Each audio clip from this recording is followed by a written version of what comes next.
വിശദമായ വാർത്തയിലേക്ക്. കേരളത്തിൽ CPM പൂതലിച്ച അവസ്ഥയിലാണെന്ന് PB അംഗം A. വിജയരാഘവൻ. ലോക്സഭാ തെരഞ്ഞെടുപ്പ് അവലോകനം ചെയ്തുള്ള മധ്യമേഖലാ റിപ്പോർട്ടിംഗിലാണ് വിമർശനം.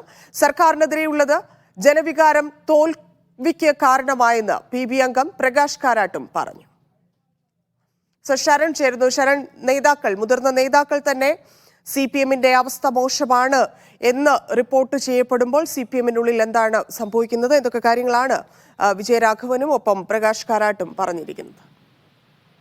നേരത്തെ ഈ തെരഞ്ഞെടുപ്പ് തോൽവിക്ക് പിന്നാലെ CPMന്റെ വടക്കൻ മേഖല റിപ്പോർട്ടിംഗ് നടന്നിരുന്നതാണ്. അതിൽ രൂക്ഷ വിമർശനമാണ് ഉയർന്നിരുന്നത്. സർക്കാരിനെതിരെയും പാർട്ടി നേതൃത്വത്തിനെതിരെയും രൂക്ഷ വിമർശനമാണ് ഉയർന്നിരുന്നത്. അതിന് പിന്നാലെയാണ് ഇപ്പോൾ എറണാകുളം, ഇടുക്കി, തൃശൂർ, കോട്ടയം ജില്ലകളിലെ ലോക്കൽ കമ്മിറ്റി സെക്രട്ടറിമാർ മുതൽ ജില്ലാ കമ്മിറ്റി അംഗങ്ങൾ വരെയുള്ളവർക്കായി നടത്തിയ റിപ്പോർട്ടിങ്ങിനിടയിൽ വിമർശനം ഉയർന്നിരിക്കുന്നത്. തെരഞ്ഞെടുപ്പ് തോൽവിയെക്കുറിച്ച് സംഘടനാ റിപ്പോർട്ട് അവതരിപ്പിച്ചത് PB അംഗമായ വിജയരാഘവനാണ്. അദ്ദേഹം ഈ സംഘടനാ റിപ്പോർട്ട് അവതരിപ്പിക്കുന്നതിനിടയിൽ കൂടിയാണ് കേരളത്തിൽ CPM പൂതലിച്ച അവസ്ഥയിലാണെന്നുള്ള വിമർശനം ഉയർത്തിയിരിക്കുന്നത്. ഒപ്പം തന്നെ സർക്കാരിനെതിരെയുള്ള ജനവികാരം തോൽവിക്ക് കാരണമായതായി കേന്ദ്ര കമ്മിറ്റി വിലയിരുത്തൽ അവതരിപ്പിച്ചുകൊണ്ട് പോളിറ്റ് ബ്യൂറോ അംഗമായ പ്രകാശ് കാരാട്ടും വ്യക്തമാക്കുകയും ചെയ്തിട്ടുണ്ട്. എന്തായാലും പാർട്ടിക്ക് ജനങ്ങളുമായുള്ള ജൈവ ബന്ധം നഷ്ടമായി.